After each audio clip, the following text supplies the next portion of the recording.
อะไร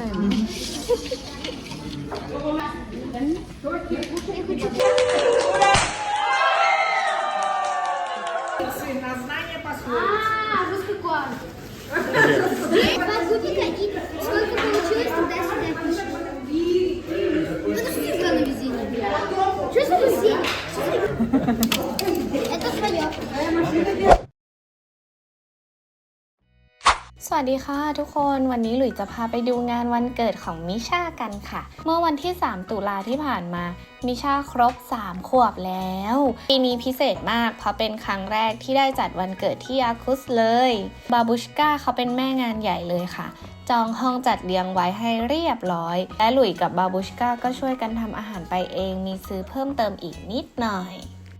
นี่ดูนี่มิชากำลังช่วยเอาขวดชาไทยใส่เครื่องล้างจานอยู่เพราะเราจะทำชาไทยไปแจกญาติกันด้วยน่ารักมากมาช่วยมาหลังจากนั้นก็พามิชาออกไปซื้อของขวัญวันเกิดกันค่ะ Вот это хочешь, либо вот это? Вот это. А вот это не хочешь, там машинки тут быстро бегут.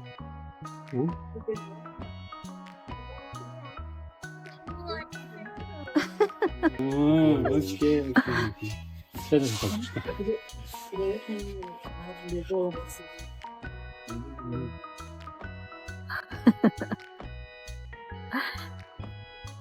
那个也好，比较便宜。你说что？再张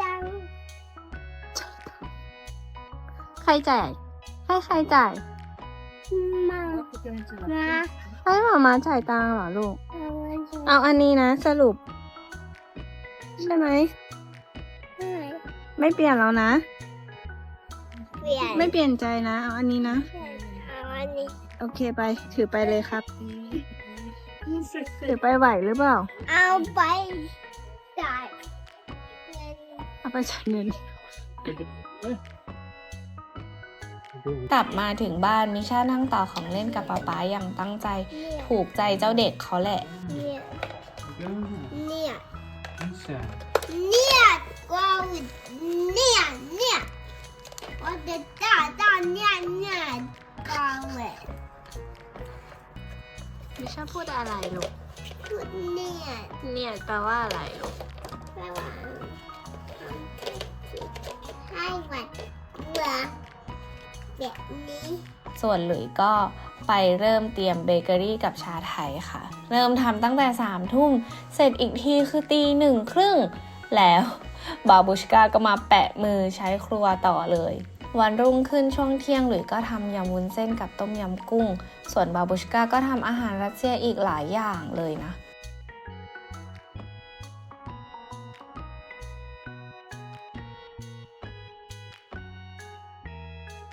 พอถึงงานญาติก็มาช่วยกันจัดโต๊ะอาหารจัดมุมถ่ายรูปคึกคักมากบรรยากาศอบอุ่นสุดๆตอนเด็กๆหลุยไม่เคยมีงานวันเกิดใหญ่ๆแบบนี้เลยแต่ก็ได้เป่าเค้กทุกปีนะเห็นงานนี้เราก็แบบดีใจแทนมิชามากทุกคนที่เขามาร่วมงานก็รักแล้วก็เอ็นดูมิชากันหมดเลย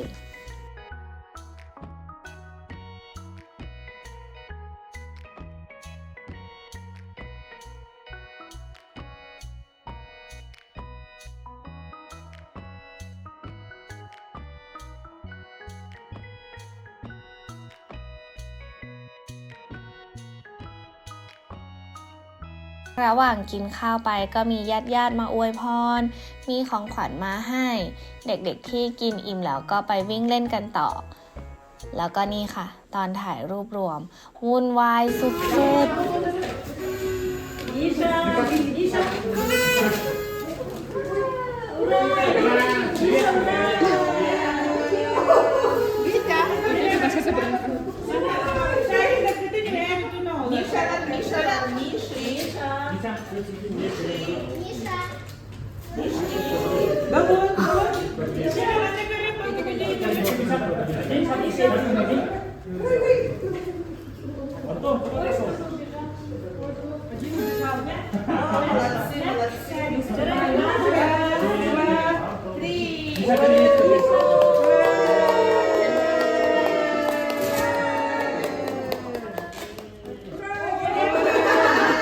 จากถ่ายรูปเสร็จเราก็มีเล่นเกมด้วยเกมแรกต้องโยนลูกปิงปองให้แปะผนังแล้วก็ให้มันเด้งลงมาลงถาดไข่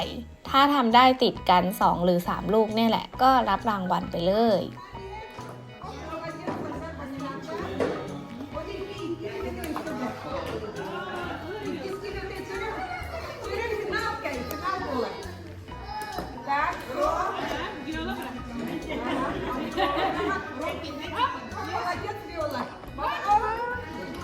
ส่วนเกมนี้จะเป็นเกมโยนลูกปิงปองใส่แก้วสอนกันก็คือต้อง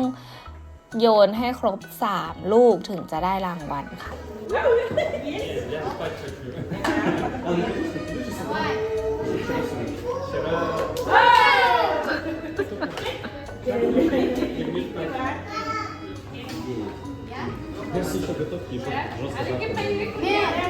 Аня, я вот дальше. Эти кулечки,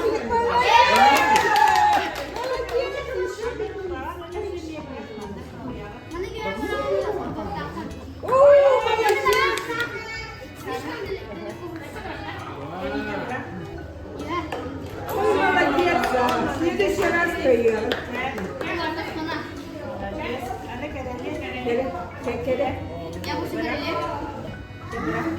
Вы молодец.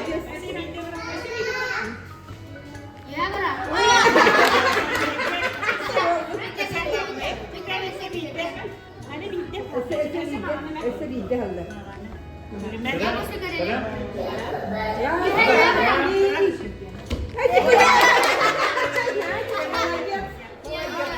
ส่วนเกมนี้ลุยไม่รู้เหมือนกันว่ามันคือเกมอะไรเพราะว่าตอนนั้นซาชาไม่อยู่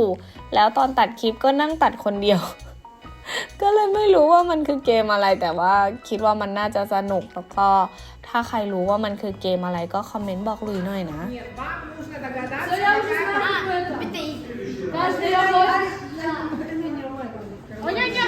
Каждый охотник желает знать, где сидит фазан.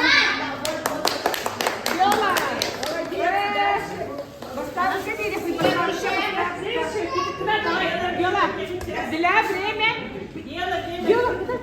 время. Кто сказал?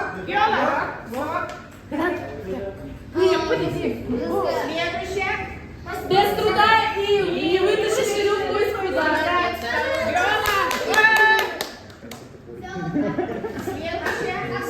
Кто не работает, тот не ест.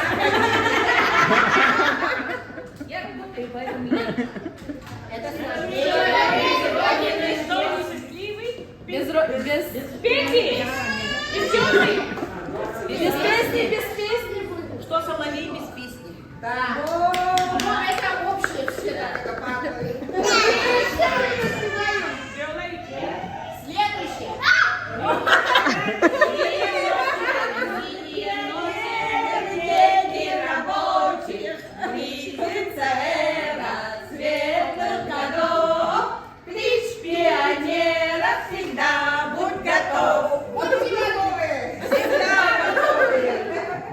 แล้วก็มีเกมทอยลูกเต๋าด้วย คือเพื่อนจะต้องทอยลูกเต๋า ส่วนเราจะต้องเขียนเลข1ถึง100ไปเรื่อยๆ1 2 3 4 5 6ไปเรื่อยๆจนถึง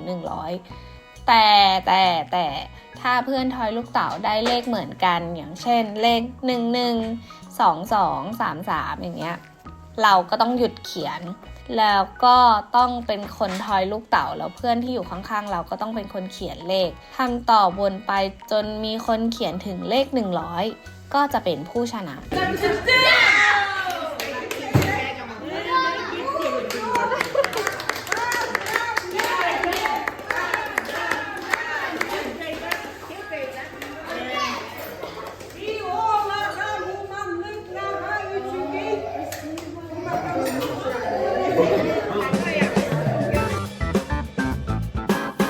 และช่วงเวลาสำคัญก็มาถึง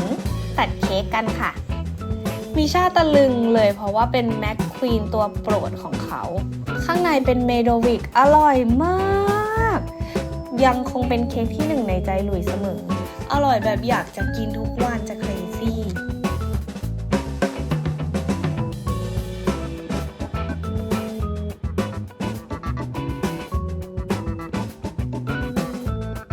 พ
หลังจากกินเค้กอะไรกันเสร็จเด็กๆก็ไปวิ่งเล่นกันต่อส่วนผู้ใหญ่ก็ช่วยกันเก็บของอันไหนกินไม่หมดก็ช่วยกันแพ็คกลับบ้านบรรยากาศอบอุ่นจริงๆสุดท้ายนี้หลุยอยากจะขอบคุณบาบูชก้าป๊าแล้วก็ญาติๆทุกคนที่ช่วยกันจัดงานนี้ให้มิชานะคะให้มิชาได้มีวันเกิดที่พิเศษแล้วก็น่ารักแบบนี้ดูสิลูกเรามีความสุขแล้วก็สนุกมากขนาดไหนดูน่ารักมากเลยอะทำอะไรก็ไม่รู้นั่นน่ะ